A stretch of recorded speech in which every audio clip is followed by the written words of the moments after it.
Thank you so much, everyone, for taking out time and joining me for this conversation today. Today is the MSME day, and it's important for us as mid-sized companies to look at how we would be able to leverage the power of AI and use that particular power to capitalize the opportunities that exist for us across the globe. Let me start with a very simple data point. Okay? And I think this is the most defining data point that we need to work on. Okay? Since most of you know me, so I'm going to skip this one on this particular bit. So let's not get into this part. This is the most important slide that we need to look at. This basically shows us where the world is moving and why everyone is looking at India in a big way. Okay? The Going by the trends that we are looking at it by 2050, we are going to be a serious contender for number one, and by 2055 would be very close to what China is looking about, and by 2030, by 2060 would be the largest economy in the world. Okay? So while unfortunately as a MSME we have too many challenges which keep us engaged into day-to-day activities, but the world and the economists around us have something very, very clearly defined in their respective regions to look at India from a different perspective. And that is why what you are seeing is a very significant amount of traction in terms of free trade agreements, right? Mother of all deals is how the European Union expressed India's partnership. That is the kind of engagement and the seriousness that world has. We are being looked at as the right way. If you look at Germany, the data points from Germany, you would realize that it is not going up. If you look at Japan, it is the same trend which is looking at the US. We have seen the challenge, and you are right now looking at the whole geopolitical situation. You would appreciate that this is going to be tougher. China is still growing, and they will continue to grow for some time, but they will face structural challenges, and the world has to turn to India. That front, people who had some kind of a discomfort, disputes with us, have also now turned around and started getting into the free trade agreements. US is talking about things that they would be able to do, and I believe it's going to happen pretty soon. So we'll have a clear agreement getting from the US as well. Multiple other countries, Australia is talking about, Middle East is looking at India in a completely different way now. The entire Asia is there, BRICS is there. We are basically to look at G7, G20. Everything is moving around India because that's the market that the people are looking at. The current geopolitical realignment is also working in our favor. We have largely remained neutral in terms of how things were moving. We let both parties sort it out. We waited for our opportunities to enter, and we have not rushed into any of the conflicts so far. So that is giving us, so people understand that we are not going to get hastily moved into any particular part, and we intend to remain stable, and that's a very big plus for us now. World demographics is another important part. Germany is aging population, entire Europe is aging. China is facing its own structural challenges right now, whereas we are growing. So that whole idea of a growing economy, a young population which is ready to put in efforts and has a very different mindset towards coexistence is what the world is looking for. And that's why the world will continue to focus towards India. Lot of time we were looking at China plus one. Many countries only looked at that India would be eventually looked at only as a China plus one part. So we remain a backup. That's what multiple people are talking about. But if you look at the recent trends, you have realized that a lot of companies are looking at it. No, we want to be in India first. We want to work in India. So globally, a lot of European companies, Canadian companies, even Mexican companies are also willing to work with Indian companies now. They are bringing in delegation. Their embassies in India are engaging with various chamber of commerce to see how they would work. So there is a very clear shift that has happened from China plus one to India first. And the other part that world is willing to look at now is India purely from a consumption part as a market, wherein if you have a product which is right, which is in what the India would need, people are willing to get that product first to India because we do have the sufficient income right now available with, or the disposable income, the common term, which is available with families to buy whatever is the latest that's available with them. And that's a huge change. That is what's bringing multiple companies to India now. Once this part is clear and you know where we are talking about, the next question that comes is how do I start working for uh, building my business globally? And when you want to build your business globally, you need to first understand what the companies would look for when they want to grow. Okay. So I'm going to try and summarize some very basic points to help you appreciate what global companies need. And these are the parameters on which you need to assess yourself. There is really no point in saying that हम इसी तरीके से काम करेंगे, this is what we work, doesn't work in the global space. Global space, you need to understand what companies are looking for, what's the global comfort, and how you are going to be prepared for that. So when they look at your company, they want to understand what's your background. How old are you? How long you have been in business? What kind of businesses that you have done? What has been your evolution? Have you changed with time? Is your product latest? Do you have the uh, is there a do you have the next generation coming into part? So is there a longevity to the business, right? A lot of things come out when you they start looking at about your legacy. They also want to understand what's your philosophy. Are you a trader who is looking at simply transactions, or are you a manufacturing or a technology company which is willing to build something more? Or better, are you a deep tech company trying to build a product that will change the world in the days to come? So, what's your philosophy? What is driving your business? Is what they would like to understand. Certifications play a huge role. Globally, companies, primarily if you're operating Europe, targeting Europe and all, have been very, very structural companies who have got their processes all validated by multiple agencies. So they need those certifications to ensure that you are a process-oriented company and not a one-man show, which is a big challenge in India, right? They would also like to understand what kind of customers you are serving. Is there something parallel? Do you understand what their industry needs? Have you worked with similar kind of companies? Have you worked with similar size of companies? Have you worked with some of the European companies before so that they understand what you have done? So they would look at your customer base and also the recognitions. These things do matter. They want to look at if the company has been locally recognized for the good work that they have done. This could be purely by your clients for the service that you have delivered, could be even social recognitions for the part. If you have something around environmental, great, because that is what all Europeans look for. Even if you the industry awards, that's what they will need because they would always like to work with someone who has that positive intent to move towards the right direction. Okay? So this is what they look at the company level. The next bit that comes is for your product or service. They want to be absolutely sure of the quality that comes. Okay, so this is where all kinds of certifications will come into picture. Whether you're which are the certifying agencies who have gone about your product, have they checked your usage under what conditions for which kind of countries? Do you already have the certification to enter into specific markets? If you don't have even the certificates to enter into specific markets, then they won't even engage you. Okay, whether you like it or not, unfortunately, that's the way it happens. So you need to have these particular things ready. Okay, your results. What is the value that you have delivered to the client? This could mean the whole operation output, something that your client has validated. It could be a video testimonial. It could be purely a base, a certification that they have given. It could be a recognition for an award. You could have been recognized in one of the client's events and get that part. So they need to see this particular part that you have been somewhere recognized for the results that you have delivered. Okay. Then comes the value that you will bring in compared to your competition. Okay. If there are similar 5 or 6 products, or at least say even about 2 or 3 products offering a very similar part, then how you are different compared to others? What's the value that you would offer to the this particular company that can give them a competitive advantage in their marketplace? That's what they would look for.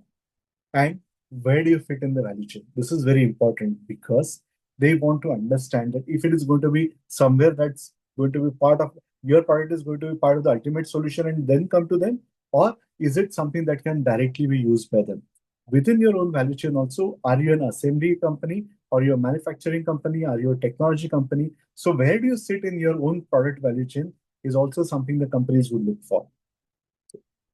And very important thing which we often neglect is that they would also like to understand what kind of people they are dealing with. Okay? What is the experience that you have? What has been your approach? How you have engaged with companies? How you have understood their problem? How you have solved? Are you a product company which simply wants to build a product and then let people use it on their own and leave the implementation to your partners and then let them build a part? Or are you a company which is willing to offer that consulting along with the product that you have developed? Are you a pure play service company which will look at the RFP, put in the manpower, and give you the manpower calculation? Or would you engage with the client to understand their part, create a blueprint, based on that blueprint effort, estimate all the efforts, and then go and work? What's your approach? How do you go and engage with your clients is important. Ethics play a huge role. If your company is under any kind of a scrutiny and it's not very difficult to get these data points today, then there is a challenge for you to grow. So you need to be very, very clear. This also needs to be demonstrated when you engage with those people. Okay? What kind of circle that you operate in? Okay. Are you a part of various innovators group? Are you a part of some social networking group? Are you part of your community network part? Are you part of the government initiatives? Are you engaging with the companies who want to make that particular change? All those things are valid and they are validated. Okay? And your credibility needs to be very clearly established by somebody else talking about you, something good, something nice, and something that would make sense for the people who are looking at it. My question to you at this point in time, if you really look at these three particular parameters, how many of you have invested sufficient time and effort to create this kind of a footprint for people to come and appreciate this?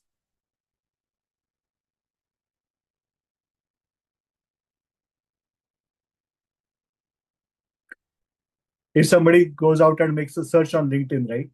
Or they may not even currently, the people can simply go to ChatGPT and say that, "Okay, please tell me more about this particular company and what they do. What about their founders and give you the background." Have you created enough data points for any system to understand what is the value that you are delivering?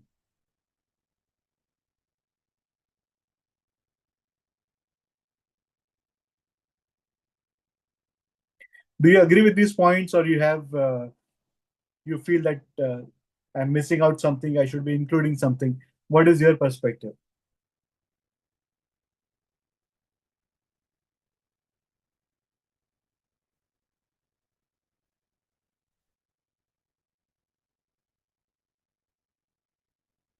Great. So if you already have this, so now we exactly know what these companies are looking for. So let's see how we are able to build it now. Okay.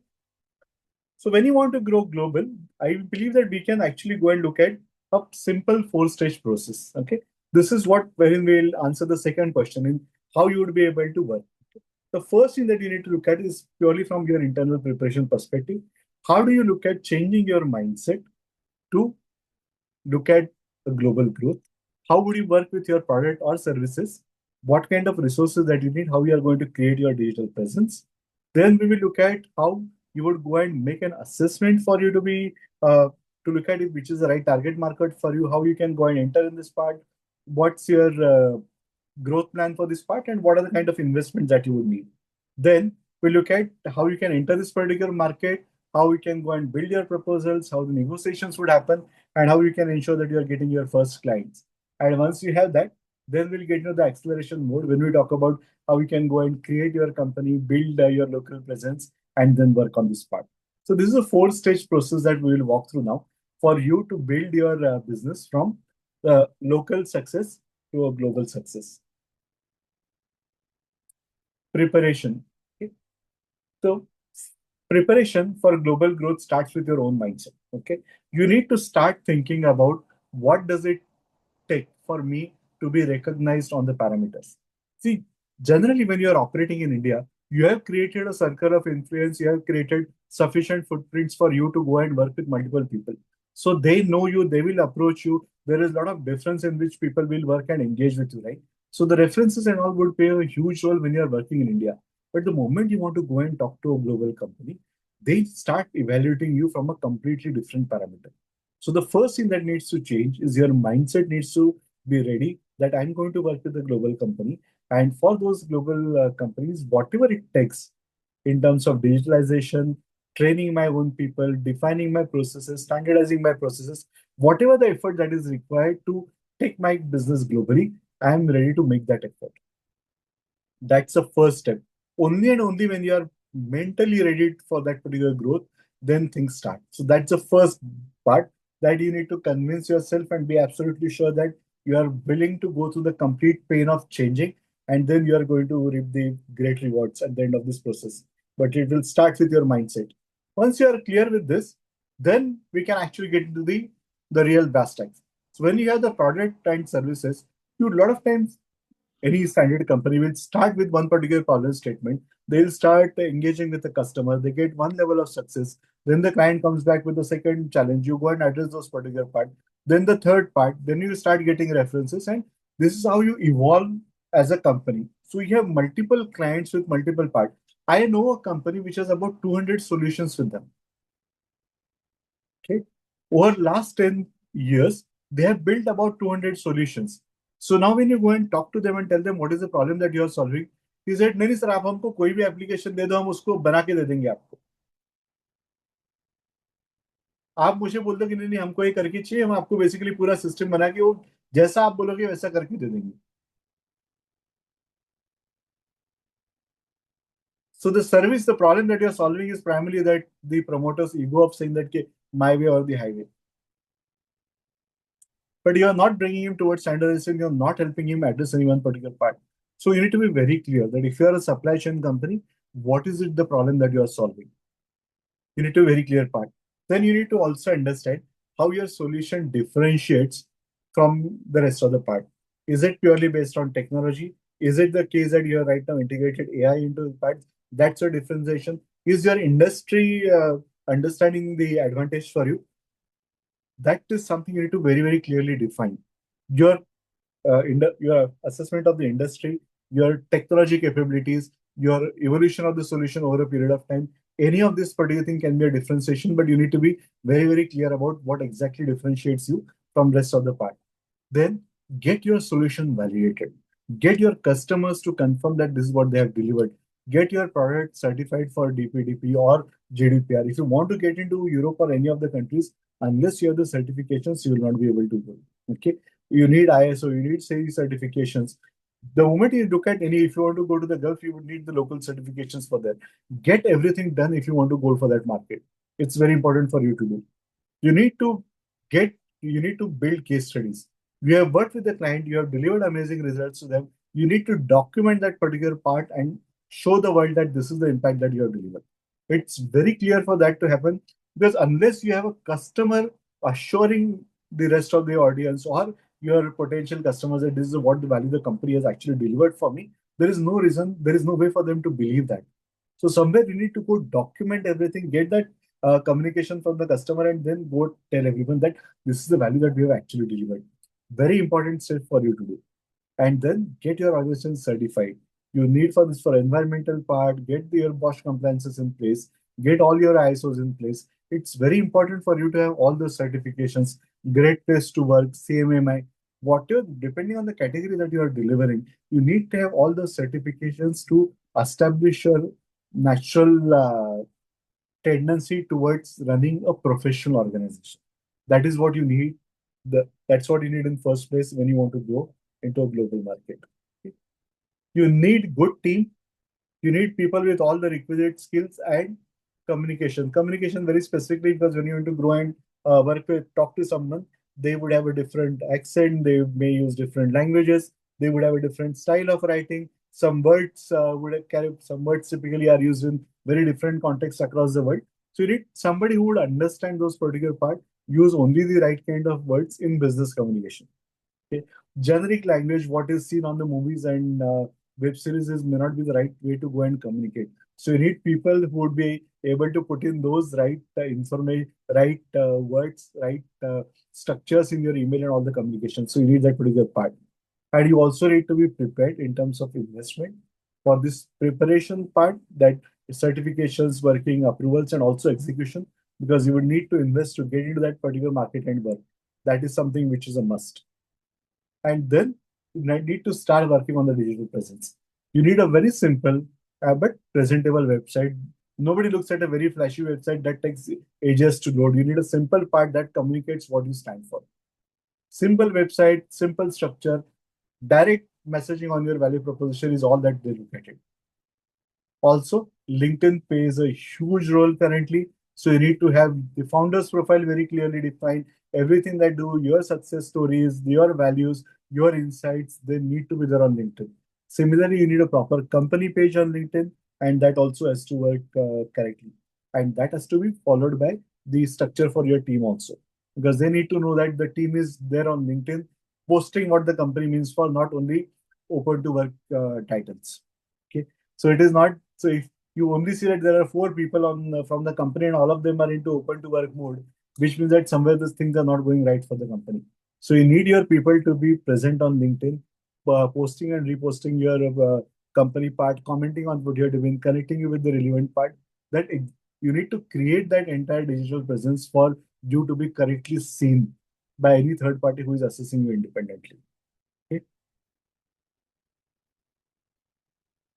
Is this part clear? Any doubts till the preparation part?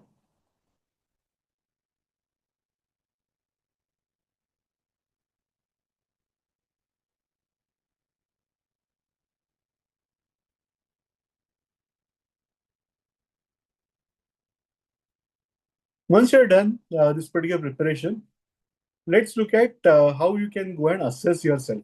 Okay. This assessment covers the first part you need to look at is obviously the market that you need to target. Okay. Now, market when you want to go and look at any particular market, you need to look at how is the economy. Okay. What is the need for your product or service? Whether you would go and get accepted over there, do your commercials fit in, and all the logistics part also works. I'll give an example. For one of our clients wherein we were working, they had to send some particular shipment to Switzerland, and this was a trial order which was done. This trial order was just around 4,500 euro. Everything was done. The designs were ready. The client was happy to take this particular part, and they wanted to give us the offer.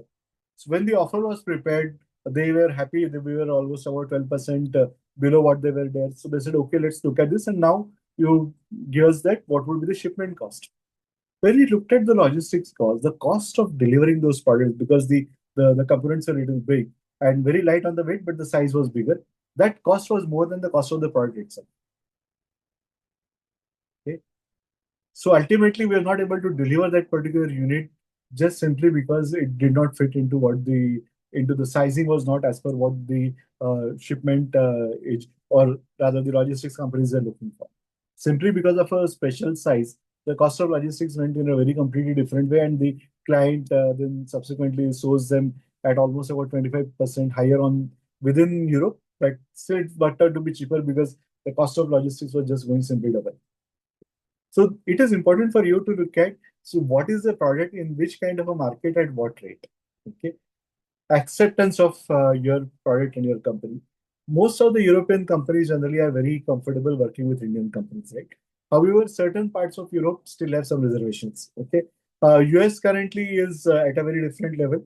So US also is going through a different set of challenges, its own challenges in certain companies and regions where it's very easily to go and work with them. Part certain this is issue around tariffs. Tariffs is a general issue, but the acceptance is one particular part. Then there are some local movements which are happening, which are creating some disturbance. So you need to be very clear that whether I'm going to get easily accepted into this particular market, then it makes sense to enter. If there is some reservation or some doubts, it may be a good idea to simply take a step back, wait for that particular market to evolve, and then get into this market.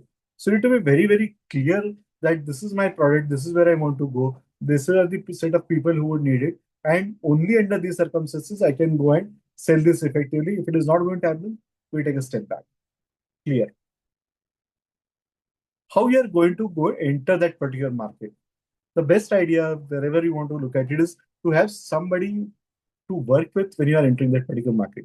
The reason is the local entity or the individual who is there has a very good idea of what that particular market means, how people how people respond to various conversations. For example, there when you go and talk to a German entity about some quality or the way that you are doing, they have a fixed mindset to assess you.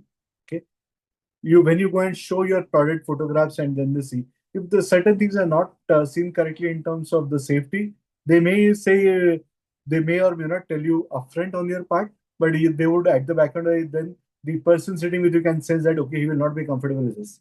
So you may look at it, or when you are going and presenting, that person may give you an insight that don't go and present it in this particular way, only cover this part so that the client understands and rest of the part can be corrected when you do. So you can get all those local insights. So it makes a lot of sense for you to have a local partner. You can work with them to look at identify which is the right market strategy for you to go in this particular part. Look at identify and go which is the perfect customer segment for you. within this particular specific regions that you can work, and then what would be the right outreach process for you, starting from your digital outreach, getting that particular traction in the market, subsequently moving to the uh, physical outreach based on what your product would need.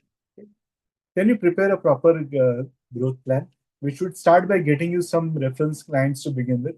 Every market, the moment you have some good reference client, it always helps you scale. So get some initial reference client, then build a scale up.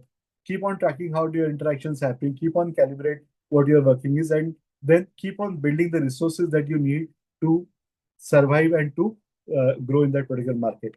It's a continuous process. You keep on working, and for that part, you define what would be the typical investment that you need. You would need investment in terms of people. You would need it the financial investment for you to make into the events that you are going to do, the digital outreach, the physical working that you would do. People would need to travel, and you need to participate in some events, conferences, some local part, and maybe couple of pilot projects that you need to do. So you need to factor all these investments and be completely prepared to get into this market. When you move to the execution, you start with a very customized outreach. You now know what is your ideal customer persona. Based on this particular ideal customer persona, get into smaller events, smaller conferences, wherein you start engaging in those particular part, get first-hand feedback, and then start building a network, find ideal some of the partner with whom you can work, and build from there. Before you go for any meeting, you need to be very clear about what is your intention out of this particular meeting, who are the right kind of, who are the people whom we are good meeting, what could be their part, and what is the value that you can create for all those individuals. You need to do your all your homework before you get in. And as soon as possible, if you're able to get a partner or somebody to work with you and they can do the localized follow for you, the things happen very, very fast. Then you need to, out of this conversation, you need to find out the first client with whom you are able to resonate well. Understand what they actually need. Build your credibility by sharing the relevant case studies, success stories, demonstrate what has happened, give them a small proof of concept, show how it's going to work in their particular part, give them the comfort by structuring the commercials in a way that they don't feel that they are taking too much of risk. You need to balance the risk that the client perceives and what is your risk at every point in time, balance it out to give them a comfortable commercial structure in terms of payment terms and all. And very important thing, complete all the legal process, all the documentation before you start. A lot of companies around Europe and all are not comfortable based on the whole trust based deals that we do around India. मैंने बोल दिया हो जाएगा, हम काम चालू करते हैं, फिर documentation करते हैं. They don't really feel working in that particular way. So complete the proper process, get everything done, and only once this part is done, then you can go and start working. That gives them an assurance that you are a process-oriented company. They will respect you for this particular part. Don't get too much over enthusiastic and start committing things. Wait for everything to get complete and then start delivering. Okay? Uh, get a proper legal team to understand what it means to work in one particular area. What should be the right kind of terms and conditions you need to incorporate to protect your interest and the client's interest both. Insurance plays a huge role in this particular part, so don't rush. Get the right kind of people to come and work with you who can guide you on the structural part. Get them on boarded, do a end-to-end costing of your product and logistics. Then only you go and make a third part. Wherever there is a doubt, make it very clear to the client that these are things, this is what you have assumed. If there is any change, then they need to discuss and close. It need to be very, very clear. The negotiations have to happen with a very clear idea on what is the margin that you are going to get. You need to protect that particular margin, because if you're doing business overseas and you're not able to get the margins, there is no point in that. Right? Sign the proper contract, define where you need to go to work, and then you start working. And the final step is, once you are done, then you get into the acceleration mode, wherein we have somebody to represent you locally, or over a period of time, you carry your own business, build your partner network, build your distribution network, participate across various events, and become part of the local community. Okay? Get somebody to work with you to help you form your company legally. Then you can also use them to have your the licensing support. They can help and get you create the banking facilities, all the compliance in this particular part. Be very, very particular about everything that needs. You need to respect the law of land, and there should be no tendency to go towards jugaad when you're operating in this mine. It's very clear. Then you go and build a team. You need to start by sending your core team to train the people who are there so that they get that comfort. They know what technical capabilities that you have. And that experience of working with them, experience of engaging with the client gives the local sales team or local engagement team huge confidence. So get them onto the site, let them work with this part. You need to manage your resources in a way wherein you always have somebody senior supporting the expansion, the geographical expansion team, so that they are always able to offer the best service to the client. And then you can keep on multiplying this across multiple parts. You would have success stories in the new geography. You would know how it has worked. So you can go and target similar geography, similar part, and you can simply keep on building from there. Keep building partnerships, keep evolving in that particular market. Reach out to part, go to the more part. If you're in Europe, so you start with Germany, go to the rest of the part. Look at Latin America, look at US, look at Canada and different parts. Once you have a success, then nothing succeed like success. That's where you would be able to grow on this part. So this is the four-stage process that I wanted to cover. Uh, are we good with this process? Any doubts in this process so far?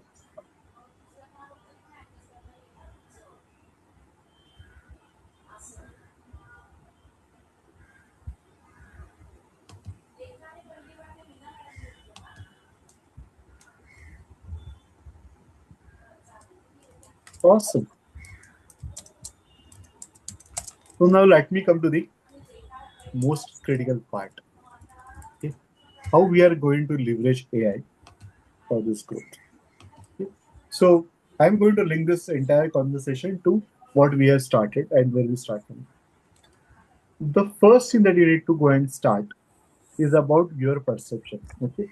Would you be open to trying these things out by yourself when we are discussing this? That would give you a real hands-on experience.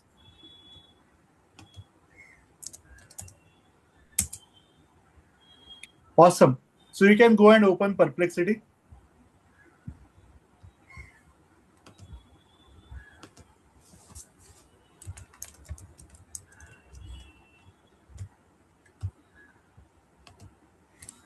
Can we do this online? Let's see if we are able to do this online.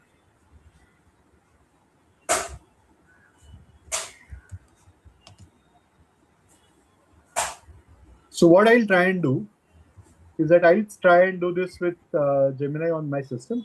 Okay. And then you try and do this with the systems that you are comfortable with. Okay.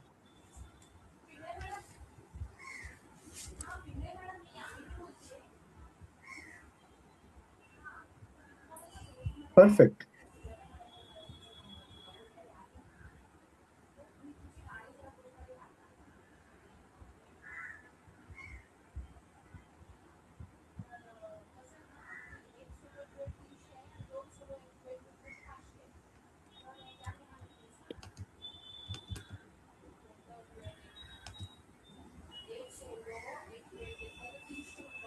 Pawan, can I take your example?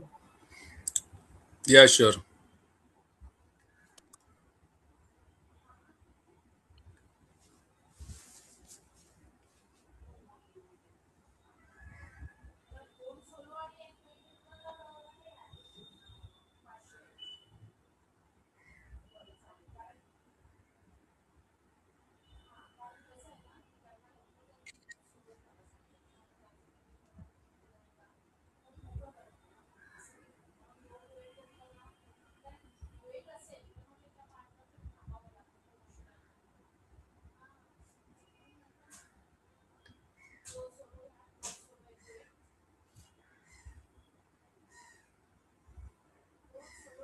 I know because you have done a lot of jobs, so that's why I'm taking it. It's easy for me to show.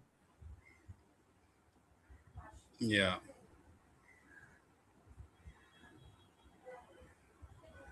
End to end support. Perfect. Right. So you can do this particular part now.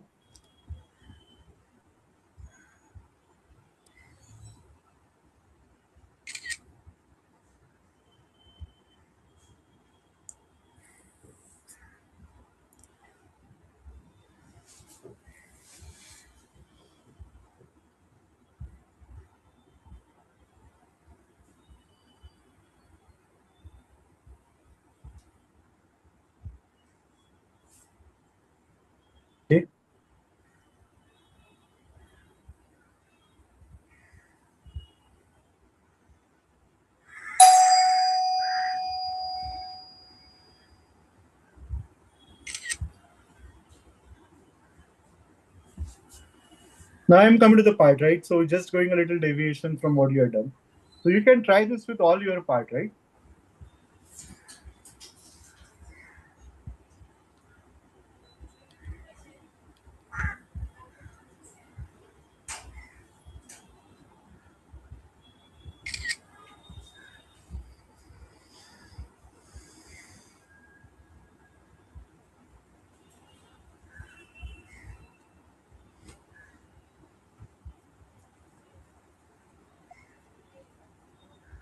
Let's try and see if you're able to do something more. Yeah.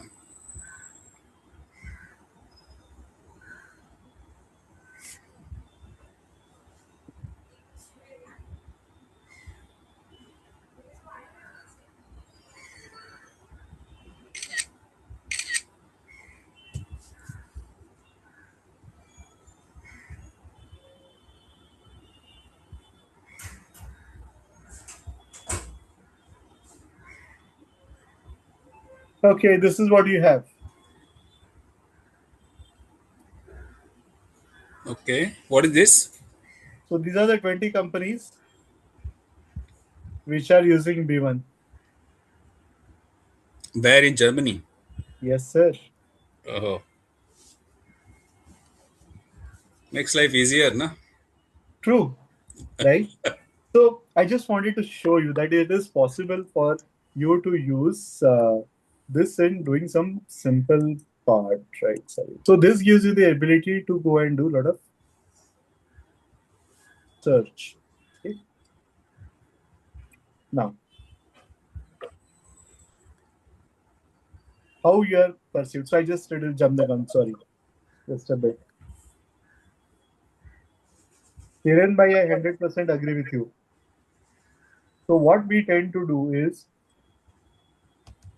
ठीक है मैं आता हूँ इसके ऊपर ठीक है मैं so that's where I'm a big fond of perplexity. Okay, so what I do in perplexity is that I'll give you some comments. Okay, I'll give you some comments on this particular part of what is happening. So perplexity, when you use it, gives you the reference from where it has picked up the data. Okay, so once you get that list and you have those references, it takes some time for you to go to those particular references and see if this particular list is correct. Okay, so that is what gives you a very good insight. Okay, so if you trust Perplexity, if you use Perplexity, a lot of these things get addressed. Even if you look at Gemini right now, it was also giving you the references, but Perplexity is the best. Now you can also use this to identify if your solution fits what this is looking for. Okay, you can look at what are the right entry points for you into those specific markets. Okay, whether it is going right or what who are the right kind of people, what is going to work, how it's going to work, and you can also go and define how the commercials would work in this market. Okay, and also the potential partners and clients. Okay. Now let me give you examples on each of this particular part on how things have been done. So the first thing that you saw right now is only the first set of commands that you have used about your company. Okay. Now I'll give you another command. Okay. If you want, you can make a note. Okay. Study then your company profile, your company domain, okay, and its customer base. Full stop. Identify top 20 customers or this company in any of the region that you want. Okay. Gives you some basic data. Okay. When it gives you this particular part, and these are the potential customers that you can go. Then you can go and work on this part. Okay. The other bit, like say, even by specifically, if you want to look at this particular part now, like for me, these are my like you have a company presentation with your or a company website with the name of the clients you already have there, right? So look at like these are the study this particular company and its client base, and based on this, identify which are the top three market segments that this company should focus. It gives you a very decent part. If you have a solution, if you have case studies, or if you have a product page, okay, you can put in a command, select it, study this particular solution with this particular link or with the PDF. Because public domain, you can go and simply upload that particular part and say that for this kind of a solution, identify which should be the top three potential customers or customer segments. Okay? It can give you those data points. From an entry point perspective, okay, you go and look at, you start, agree, it's a good starting point for us to build. Right? Then you look at how, say, if you purely continuing with this particular example, how many B1 partners are available in Europe? Okay, or how many B1 partners are in Poland? Okay. For example, you go and pick up on this particular, or how do you look at it? How many consulting firms serve or list the top five consulting firms offering digital transformation in, say, uh, Czech Republic? Okay, you get the data point. Identify who would. So if you're an IT services company operating from India, or what Rishikesh was suggesting about a consulting company operating from here, and you want to build on your Indian experience to see what you can do globally, you can look at certainly which are the IT companies who are offering these services, and then you go and work, offer them the expertise in it. I have worked with these kind of process-centric companies. I have helped them transform their processes from point X to point Y. This is the efficiency that I have brought in. Who would be the companies who would be benefited by this efficiency in those markets? That's your data point. From a commercial structuring perspective, right, you would be able to get a lot of insight. This will also help you identify who could be the right potential partners for you in those particular regions. Your digital presence. Quite a few of Indian companies are really good at delivering the value. But when it comes to creating the documentation and building this particular presence, a lot of people are shy. लोग तो हमको जानते ही हैं, हम तो इतने साल से मार्केट में हैं, सब हमको जानते हैं, we are very good, people know exactly for what we deliver, amazing. But globally, when people want to look at it, they would like to see that we have all those particular credentials, right? That's where we started. So this is a huge part for you to do. You can use the basic services from part to start from the very basic part. You can get your website freely assessed. There are a lot of tools which are available that can do that for you. Okay, use any of this particular part to do. Identify which are the relevant platforms. Like say, if you want to, if you are a company in this space, like say, let's take an example. I'll give you some examples from the engagements that we are currently doing. Now we have a great automotive tier one with whom we are currently working. Okay, this company is doing good. They have already secured good deals from a lot of leading automotive players. But if you look at their website, that website does not really come up and show that they are there. Okay, their presence is primarily through they are there on LinkedIn. There is a website also, but they are not there on various platforms which talk about automotive exchange, which talk about what is happening in the automotive industry, what is the latest on the part. If they are not there, then their presence is not felt on those platforms.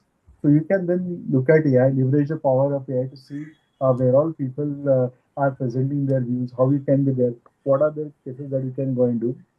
LinkedIn assessment using AI is a free assessment if you are using the LinkedIn Premium. It gives you a free assessment of your profile. It also suggests you how you would be able to build your profile very systematically. Do that particular part. It's something that's a must. You should have this part. Use AI on this part.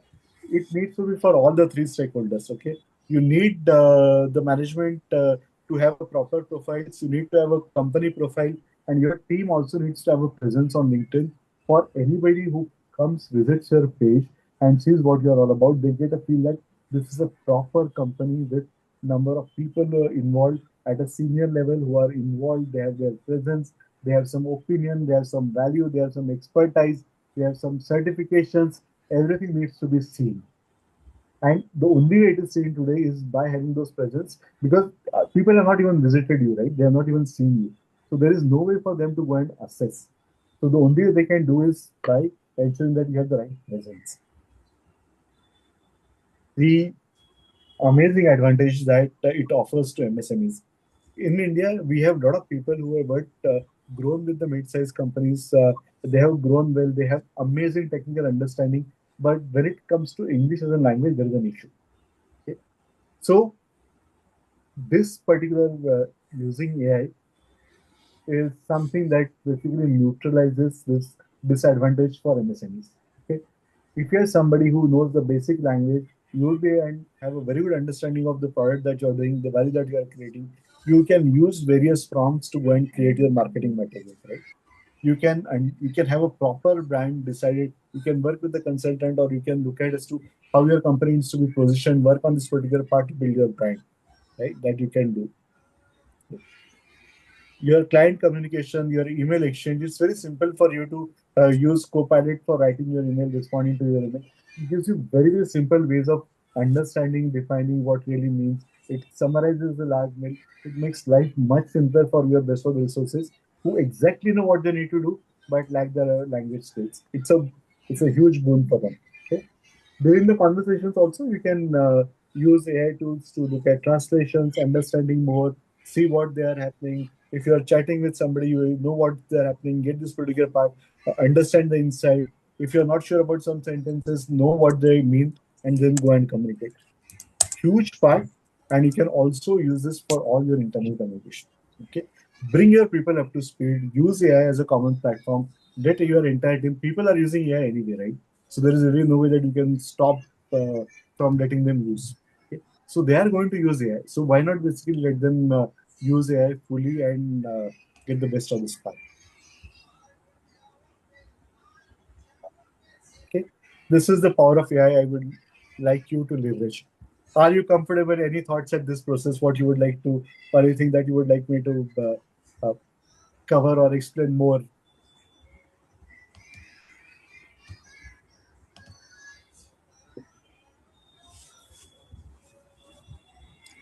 Uh,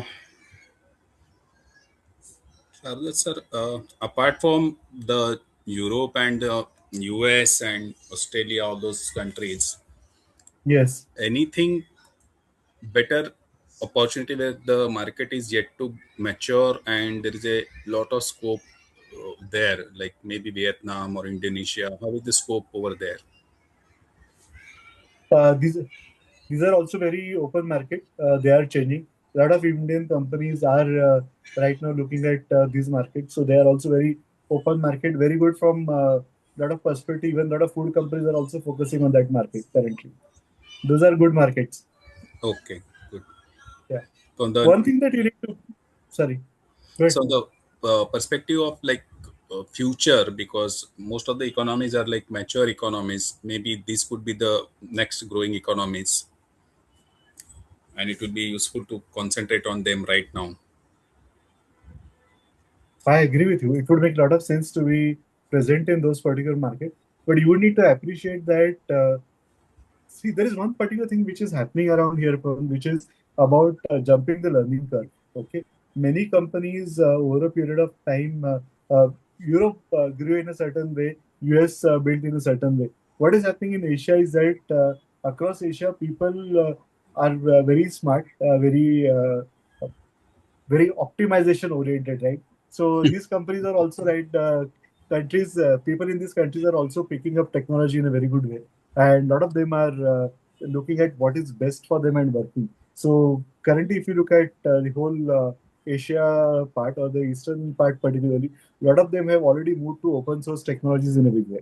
Okay, so as they move, the companies started moving. A lot of them are.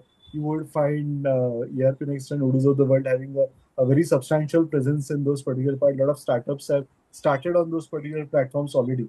So they did not have to go through the entire cycle. So we went to the other part, then we went through the SAP B1, BYD, then R3. Now we are talking about Grow and Rise, right? So it moved in a one particular way for us. But whereas those companies who are evolving that point in time itself, there are a lot of open source tools which were Yes. coming up and they are coming forward and they have already started working on them.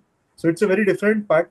Just the case is that when you want to go to this particular market, you need to go with a open mindset that you bring in the industry knowledge and you know how the what are the best practices for those industries, how those industries have been very successful using technology, and whichever is the platform that they are comfortable with, you can leverage that particular platform to grow. So if you keep that flexibility, then you would be able to capitalize on this market in a big way. Okay, great. Thank you. I just want to show you one demo. Let's see if this particular thing goes right.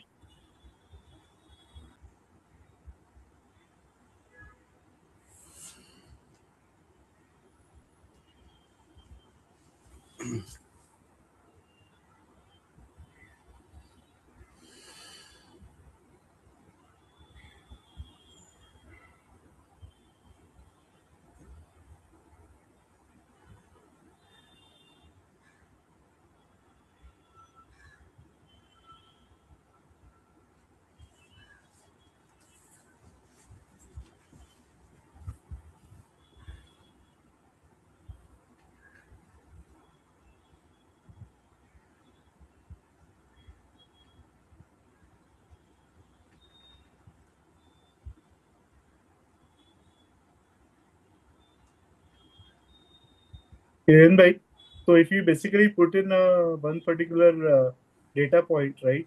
If you have the company, I'm not intentionally going into this particular part, but if you simply put in the company list over here, right, or your company presentation, then it is possible for this particular system to help you identify who would be the relevant success stories and how you can build on that.